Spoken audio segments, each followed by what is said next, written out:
I have changed my opinion on Rose and the Rose Rock storyline on And Just Like That.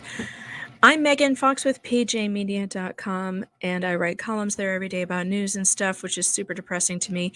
And then I come here and I have fun with you guys. This is actually a very serious video, though. I have changed my mind. I rewatched some of the episodes where Rose and her transformation into Rock happens, and I've changed my position on this, and I'm going to tell you why. But first, check out the merch store. Don't forget to do that. Support the show, support the channel. You can get an I Survived and Just Like That with YouTube group therapy, wine cooler or mug. Also, and this will probably go along with today's video, I have a pronouns made easy coffee mug. They, them is plural pronouns. He, him, singular masculine pronouns. She, her, singular feminine pronouns. Z, zer, attention whore. It's that easy. And if you're carrying this mug, no one's going to ask you what your pronouns are. You can also get this wine chiller that says my pronouns are winner and winning. Yeah, I like that one. All right, but let's get to the video because this is very important. I went back and I watched how Rose became Rock. And I want to go over it with you because there are some very important parts here. And I'll tell you what I've changed my mind about. I've changed my mind that this was a stupid storyline. I said it should never have been done. And I'm completely doing a 180 on that. I actually think that they attempted to do something that is really, truly a social contagion at the moment. It is something that parents are dealing with on a grand, massive scale. And because of that, because of how many, especially women and girls, are being transed at an early age with the full support of the school and therapy and the medical community, it's happening to thousands of girls who would otherwise just grow out of it.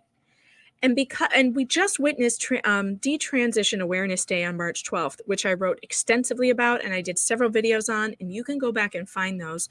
I'll put links to them in this video. But it's interesting to me now that I've had some time to reflect on it. I think that the writers of And Just Like That were definitely hitting on something that's happening right now. And it was important for them to put this story in there because this is happening. But where did they go wrong? What did they do right? Where did they go wrong? I'm here to tell you. So let's get to it. All right, we remember that Charlotte is in her kitchen. She is chopping vegetables, and she's also on a Zoom PTA call with people at school. While they're on this call, the women start referring to someone named Rock. Rock was so good in the school play, they say, and she says, "Who? Who's Rock? Did I miss a new kid?" And LTW is like, "All right, ladies, we're hanging up. Charlotte, I'm calling you." Because apparently everyone else knows except Charlotte and Harry that her child has decided to identify as Rock. So LTW calls and tells her this, and Charlotte is very taken aback, and she's like, "Well, what are we talking about? Is this a nickname, or she just doesn't want to be Rose anymore?" And LTW is basically just saying, "I'm sorry for that." Now, I will say that this was I think that choice to have the parents finding out last is very accurate. It is very accurate in how things are going these days. Parents are usually the last people to find out that their child is suffering from rapid onset gender dysphoria.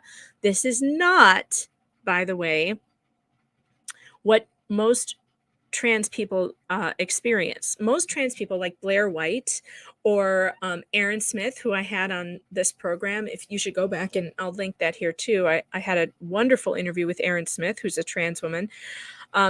People like that who've been trans, who believe they've been trans forever, they had these feelings early on, and the feelings stayed and never resolved. Okay, they had them from the very beginning. All throughout their childhood, they had these feelings of being in the wrong body.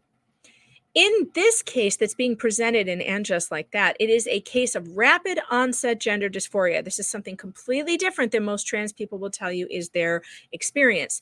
Rapid onset gender dysphoria, or ROGD, comes right before or during puberty. It affects mostly girls, and it is accompanied by too much time online, major social media involvement, getting lost down these dark holes on the internet, of TikTok, which is addressed in this. It's actually quite brilliant. I have to give them some credit where credit is due, because after all the deep dive I did on the rapid onset gender dysphoria, they actually did a good job representing it here. And that's why we all went, what the fuck?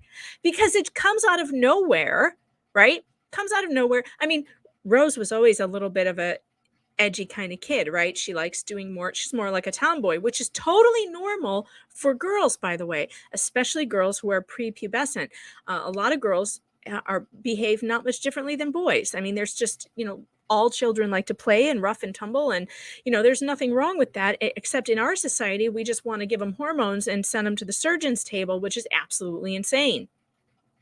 But I have to give these writers some credit, because after all this research I did, it's now clicking into place that this is what they were meaning to show happening, which is rapid onset gender dysphoria. And it truly is a social contagion right now that is taking over our young people. And we need to stand up now and speak about it. And there's a couple of things that they did really well in And Just Like That in this storyline, and I'm going to point them out as we go on. So Charlotte comes in to say she's got to talk to Rose about this. Like, what the hell is going on? Now we see that Rose and her father are playing video games while Lily is sitting and reading a book. I find this very interesting, and I think it's a good commentary on what is happening. Lily, well, she has her own problems on Instagram, we find out later, but Lily is also a very accomplished piano player. She has all these other things going on in her life. She's not interested in the video games. She's reading a book. This is a very good kind of symbolic moment here, where you have one teenager making a good choice and another teenager who's making a poor choice. And for some reason, Harry is playing into this. Not that playing video games with your kids is a bad thing. It's not. But I think in this representation, they're trying to show us something here. They're showing us that Rose is addicted to these video games, and Lily is more of an intellectual. She's into reading. She's into creating music. And there's a big difference between the two. That doesn't mean you shouldn't play video games with your kids. Obviously, I actually think you should play video games with your kids if they're into it, to make sure you know what they're playing. Limiting that time, though, is absolutely so important. Getting them outside into fresh air and into sports, also very important for their health, for their overall health. Okay, so Charlotte comes in. She confronts Rose. What is this about you changing your name? You did this? You changed your name at school? How did you do this? And Lily is working on homework, as we can see. So Charlotte's very upset. Why would you do this? When did you do this? And why didn't you tell us? Rock says, I did tell you. I posted a TikTok. Again, here's the writers doing a very good job of showing us where this is all coming from. It's fucking TikTok. I've said it before in many different videos that the social media is an absolute poison for your children. So now we know. And Charlotte then says, you post 10 TikToks a day, which shows us immediately that Charlotte is not paying any attention to what Rock is doing on TikTok, because she didn't see this video. She's not following what her kid is doing on TikTok. And most parents don't, because who are we kidding? We're not interested in what the kids are doing on TikTok, because it's all a bunch of nonsense. But what is actually happening on TikTok is that this is where the social contagion infects your kid, and it's spreading from kid to kid to kid. And they go down these dark holes on TikTok about gender dysphoria, and they wind up being told by every single person they encounter that you're a trans person. You need to go get hormones. You need to get on T. You need to make an appointment at the gender clinic. Tell someone at school, because they know darn well that the school is going to back up the kid and going to go against the parents and let this child do whatever they want. This is actually, I'm on second thought, this analysis that I went through the last couple hours, I'm thinking, my God, these writers have hit on something. They actually have hit on something very, very important. Now, I don't know if they meant to. I don't know if they meant this, but I have a hard time believing that this was an accident. So it's been established. She did this. She did it on TikTok. Now we know she has a TikTok addiction and her parents aren't paying attention to it. Red flag number 2. All right, let's continue. So now Charlotte and Harry are watching the TikTok and they're confused. And this is where the rock, my name is Rock. It's the worst ever TikTok rap I ever saw. But the kids, Lily and Rose are singing it and they think this is fun and cool. And of course, all children think that TikTok is fun and cool. It is not. It's a Chinese spy app that actually seeks to destroy and harm our children through spreading social contagions. If you think China's just responsible for spreading the Wuhan flu, think again. They are also spreading this demonic transgender stuff to your kids through TikTok. And I say demonic in a metaphorical way. I see it as something that is dark and oppressive to children. And so I think the word demonic fits. So as they're watching this, they're kind of seeing it as, well, this is just a kid thing to do. It's like maybe she's not serious. And Charlotte is like, you should have come to us. You shouldn't have gone to the school first. And so Harry and Charlotte then get down to the school because they want to find out what's going on. Now, I took some notes here because I thought this was important. But Harry and Charlotte say, we were taken aback that no one told us about this name change before it happened. And they're in the room with this, she's like a social worker and the maybe the principal. I don't know. One of them's like either a teacher or a principal, and the other one's like a social worker. And the social worker in the pink sweater, she says immediately, we had no idea that you were resistant to Rock's gender identity. Now, again, this is brilliant. This is brilliant the way this is written, because here all Harry and Charlotte want to know is, how come we weren't informed about this massive major decision that our child has made and you are allowing her to make and no one told us? And the very first thing they do, instead of explaining themselves, is to turn it around and make Charlotte and Harry the bad guys by saying, oh, we didn't know you were resistant to her gender identity. And that immediately puts Charlotte on the defensive. She says, we're not resistant. No, we're not resistant. We just didn't know. How can we be supportive and loving parents when we don't know what's going on? And this is something that all parents that I have read in the stories where this has happened to their children, this has happened to them almost verbatim. I'm reading these stories and I kept thinking about this storyline and just like that, I kept thinking about Rose and Charlotte and Harry because they were depicting this in exactly the way it actually happens. So as this conversation is continuing, the social worker says to them, while Harry and Charlotte are trying to say, well, how do we know this isn't a phase? Rock, if it were up to Rock, Harry goes, if it were up to Rose, she would eat ice cream at every meal if we let her, right? Because kids don't know what's good for them. And yet this teacher and the social worker said, Rose is very clear about how she feels, and we take our cues from the children. I mean, have you ever heard a more terrifying phrase come out of the mouth of an educator? We take our cues from the children? Well, what do you do when they tell you that they want to be a dog today? Do you put their lunch on the floor and let them eat there?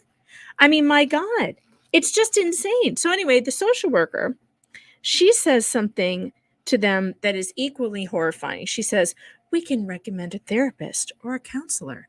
We can recommend therapy for her. Now, be careful, parents, because the second that a school says they're going to recommend a counselor, they will recommend a trans-affirming counselor. There is no other type of counselor they will recommend. If your child has an underlying condition, which I'm thinking Rose does, Rose is probably on the spectrum, or because remember how she cried as a baby? She cried all the time. Rose has problems. She's always had problems. She could be ADD, ADHD. She could be on the spectrum. She could have a learning disability. There are tons of things that could be going on underneath in Rose's psychology that these people have never even considered. But what they want to do is send her to a gender therapist who will do nothing but focus on the gender identity without getting to the root cause of why the gender identity problem is coming up. And in 99% of the cases, and this is completely studied and true, 99% of children who experience gender dysphoria, it goes away and resolves after puberty. One thing we don't remember to be very careful, especially with our girls, is to remember that puberty is a very difficult time for young girls. They go from being androgynous, very similar to the boys around them, to growing boobs and getting hips and getting fat in places that they haven't had it, and having a period, which is horrific when you're 12, 13 years old, and some of them are getting it as young as 10. Of course, if you told them, hey, I can give you a pill that would stop all that, most of them are going to be like, yes, sign me up. There are days when I would like a pill to stop all of that. Who doesn't want a pill to stop cramps and bleeding? But it's disingenuous and dangerous because these puberty blockers and the hormones are showing in long term to be very, very damaging to the body. I've read some articles recently about one woman who had her teeth enamel was starting to shed and having bone degenerative disorder from taking hormone blockers when she was prepubescent. So there's some serious problems going on with that long term that we need to be very careful before sending your kid down that road. Very, very careful. There's a big difference between letting your kids socially, dress and look and act how they want, even going by a nickname or whatever, is far different than sending them down this transgender affirming road to surgery and hormones.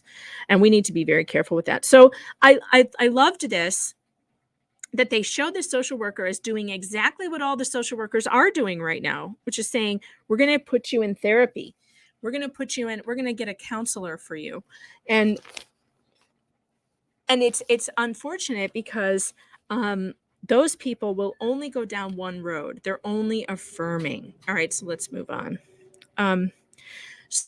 So after she tells them this, they're very clear, and they scold them for not using the right name, because Harry says Rose, and then one of the teachers says Rock, and they both look, totally shell-shocked, as they should. And coming out of there, Harry says, we just have to accept this now. It could be for attention. She could be doing it for all number of reasons. She could be doing it just to piss us off because she's their contrary kid.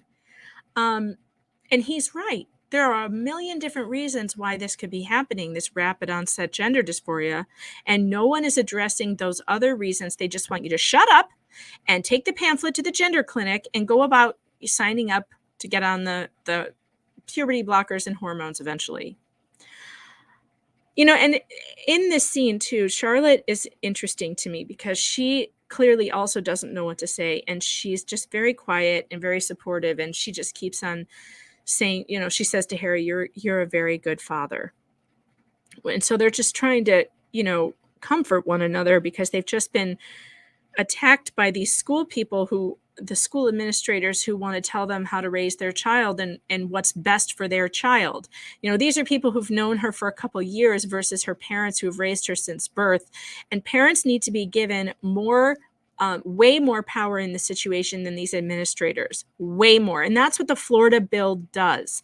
That so-called Don't Say Gay bill is really a parents' rights bill. And in the bill, it does not allow teachers to keep things like this from parents. That's specifically in the bill. You are not allowed to keep any psychological, emotionally, important thing away from parents. And that includes name changes and things like that. That should never be kept from parents.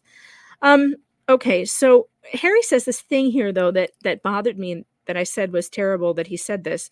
He said, hearing other people talk about your kid to you is the most humbling experience I've ever had as a father. I wouldn't call it humbling because that connotates a good thing. To be humbled is a good thing. In this situation, his parental authority was just usurped by those two snakes who are determined that their daughter is going to go down this irreversible road that's going to lead to her mental distress and harm. And here's what they come at the parents with, and I'm surprised they didn't put this in there. If the writers had really known their stuff about this, one of those administrators should have said to them, if you don't affirm her gender identity, she's going to commit suicide. Because that's what they do to parents. They make them fear that their child is going to commit suicide if they don't go along with this charade. So then in the next episode, they're in her room and we see more of this gender stuff coming out. Now Rose is telling Charlotte she wants her to get rid of those dolls. She wants to redecorate the room and she wants her name taken off the wall where it says Rose, and she wants Rock put there. And then she tells her, I also want to cut my hair. I want to cut my hair short, which, you know, hey, if you've got a kid who has trouble with her gender identity and she wants to have short hair, there's nothing wrong with short hair on girls. It doesn't mean you're a boy. You know, you can be a girl with short hair and you can be a happy girl with short hair. Some girls don't like having long hair and don't like being, you know, a cookie cutter type femininity, and that's okay. You know, being an androgynous girl is perfectly okay. There's nothing wrong with it. And, you know, I've had plenty of friends and family members my whole life with androgynous girls, and there's nothing wrong with that. And they're more sporty, and they played basketball and they did surfing, and like they're just really cool too. They're like incredibly cool women now. But nobody said to them back then, you're really a boy. No, they just said you're a sporty girl and left it at that. And nobody said anything to them about how they like to wear their hair, and they all wore it short. You know, nowadays, my daughter has short hair. She has a pixie cut because she loves it and she looks adorable in it. And do you know how hard it is for a girl to have a pixie cut these days?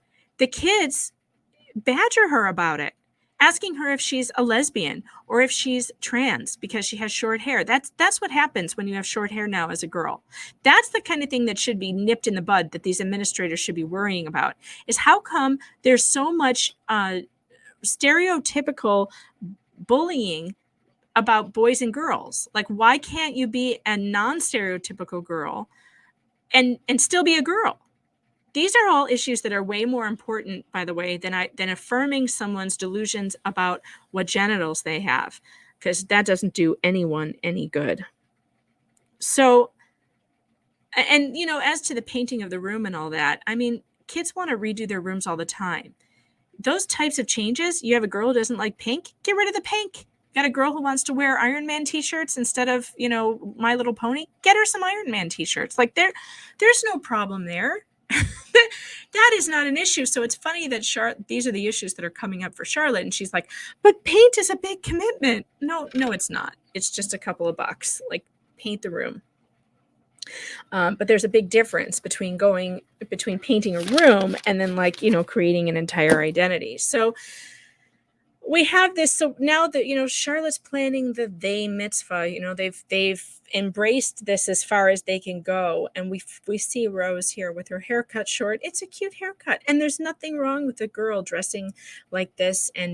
But she's still wasting her day in front of video games, which I think is a real, you know, bad choice.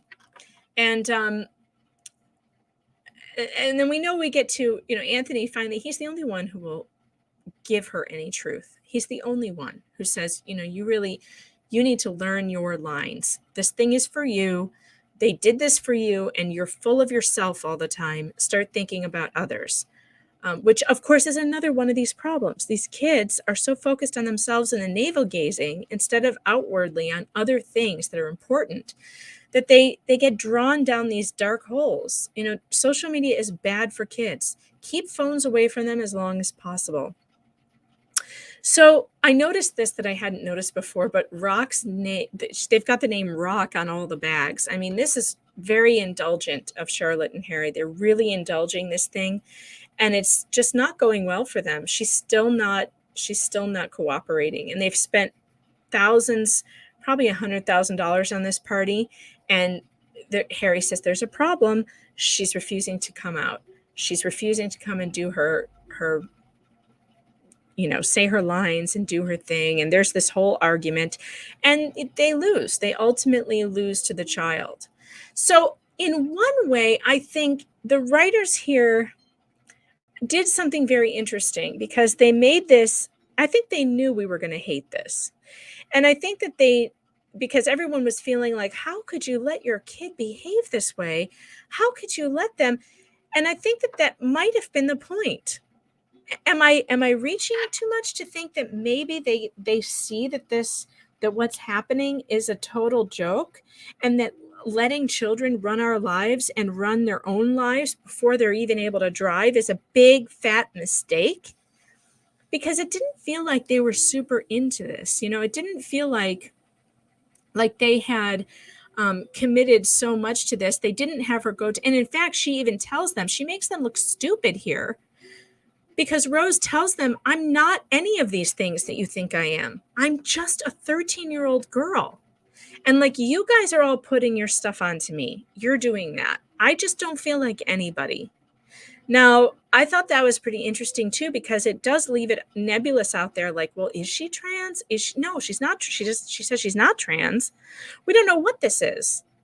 And maybe that's the takeaway. Like, we don't know what this is, although I can define it for you. It is a social contagion. So what I want to share with you right now is an article that I wrote on our VIP on pjmedia.com.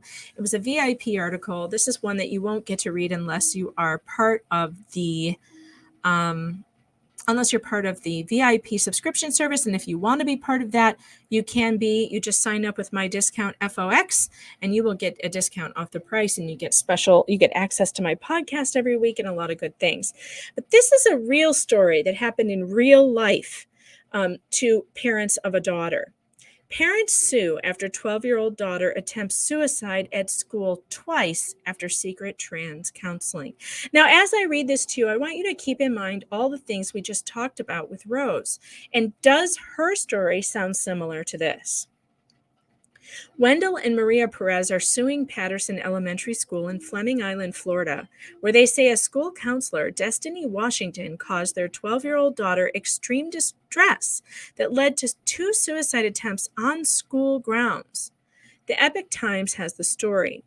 Washington told the Perezes the reason they were called to the school was because their daughter had tried to commit suicide by hanging herself in the school restroom. Washington then informed the parents the reason why their daughter tried to kill herself was because of her gender identity issue, and the fact that they would not be in agreement with these changes because of their Christian Catholic religious beliefs. As the Perezes sat reeling, Washington stunned them again. The January 5th suicide attempt was the second effort. Their daughter had also tried to hang herself the day before. Without explaining how the child survived the first attempt, Washington insisted school staff was not aware of the first attempt prior to the second, and they never told the parents. The school never notified the parents about the first suicide attempt. The Perezes also say they were not aware that their daughter was suffering any gender confusion. In fact, the only problem they knew about at school was bullying, for which their child had sought Washington's help. According to the lawsuit, when the child told Washington that classmates were teasing her for liking video games, which they perceived as a boy's activity, the counselor started telling the child she could be a boy instead of assuring her that anyone can like video games. Washington then began calling the girl by a male name using male pronouns in weekly meetings, which she agreed to keep private from the girl's parents. But then Washington started calling the girl by male pronouns and a male name in front of other students without her permission, and encouraged the teachers to do the same, according to the suit. This intensified the bullying towards the child, and the Perezes say she became depressed and confused. The Clay County school officials, according to the complaint, told the Perezes that they were not told about what was going on with their own daughter due to confidentiality issues.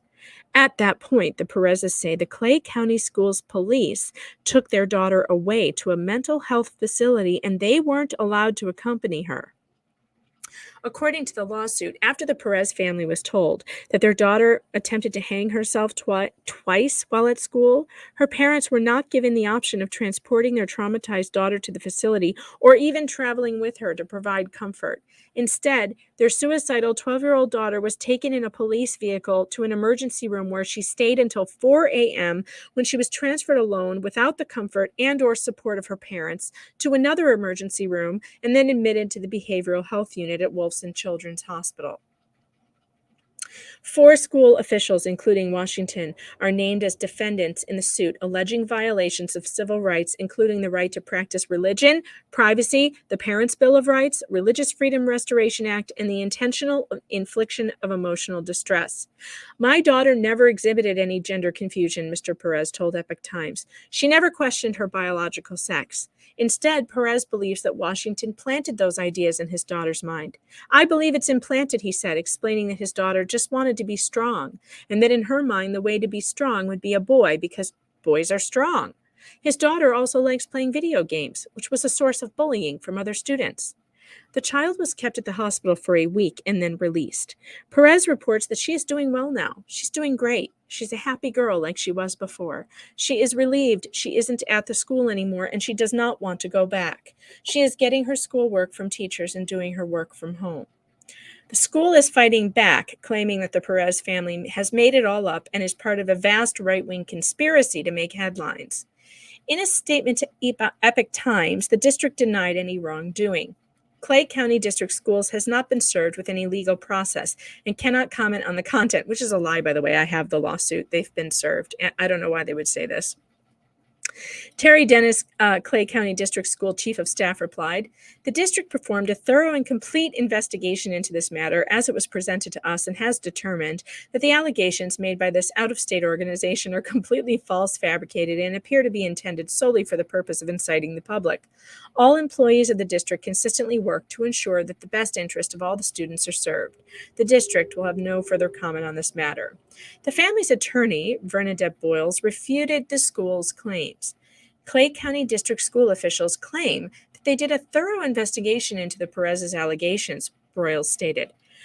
However, the district did not follow its own published policy regarding claims of discrimination, which provides that all persons involved shall be questioned. No one in the Perez family has been questioned regarding their claims, so whatever investigation was done, it was not done in accordance with the district's required procedures. What is more, these allegations are not being made by an out-of-state organization. They are being made by 2 Florida parents, one of whom is a practicing attorney who know their rights under Florida law. And yes, they hope to encourage other Floridian parents to stand up for theirs as well, she said. Governor DeSantis issued a statement to Epoch Times through his press secretary about this case. And by the way, this case is the reason why the parental rights bill now exists. The parental rights and education bill, or so-called Don't Say Gay bill, exists. This is the case that did it. And this is what DeSantis said. In Florida, parents have the right to make health and education decisions for their own kids. Good teachers and school administrators see parents as essential partners in their kids' education, not as adversaries. Schools must never keep secrets about a child from that child's parents. Encouraging any student to lead a double life without informing the parents or guardians is completely unacceptable. Not only does it violate the spirit of protections for parents' rights, but such confusing dynamics can cause serious challenges for a child's mental and emotional health. Governor DeSantis will always stand up for parents' rights to be involved in their children's education and to make decisions for their own sons and daughters. As a father, Governor DeSantis feels that parents, not activists or politicians, know what's best for their own kids. Parents should play the most important role in their kids' education and upbringing. They must not be marginalized by ideological directives from activist groups. Schools need to work alongside parents as partners in their child's education and not hide important issues from parents or interfere with the relationship between a parent or his or her child. Amen, amen, amen. Thank you, Governor DeSantis. That is huge. And I believe truly the reason why we are seeing what is happening in this country, the reason we're seeing finally the pushback is because parents like those parents I just talked about are suing. Now, the similarities between their case, this case, and Rose's and what's depicted in And Just Like That, obviously the real life scenario was much more dire for the child. And I think that's the one thing that they didn't show in this episode is how the school administrators in the other case of the Florida child, really, they put that child's life at risk.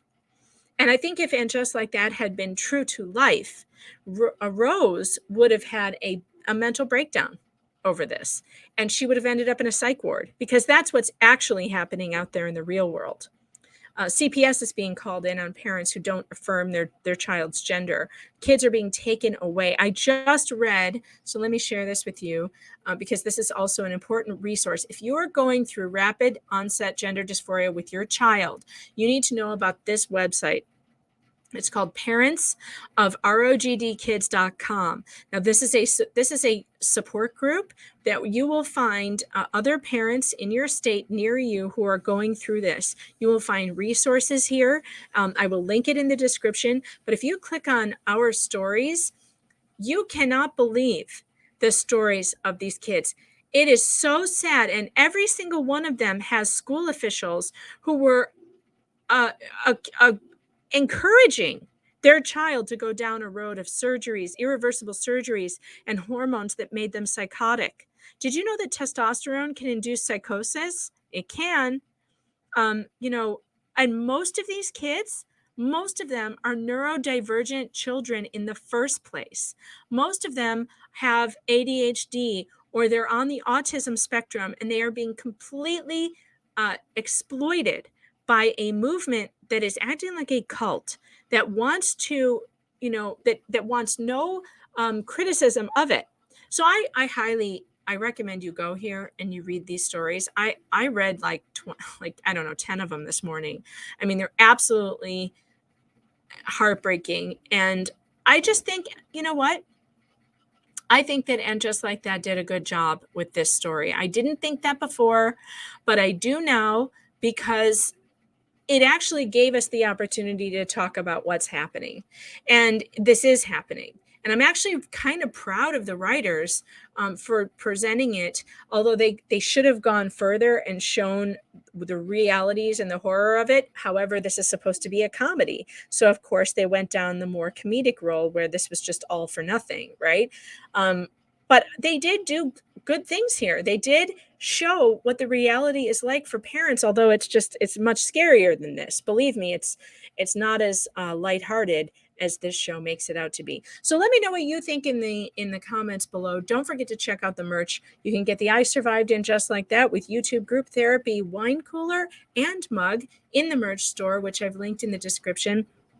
It does support the show, it does support the channel, and I do appreciate it. And I would love to hear what you think of them when you get them. And please keep me updated in the comments below. What did you think about this video?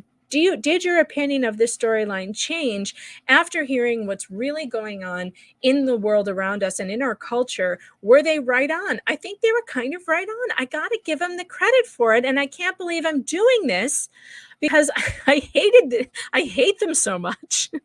And I hated the show so much.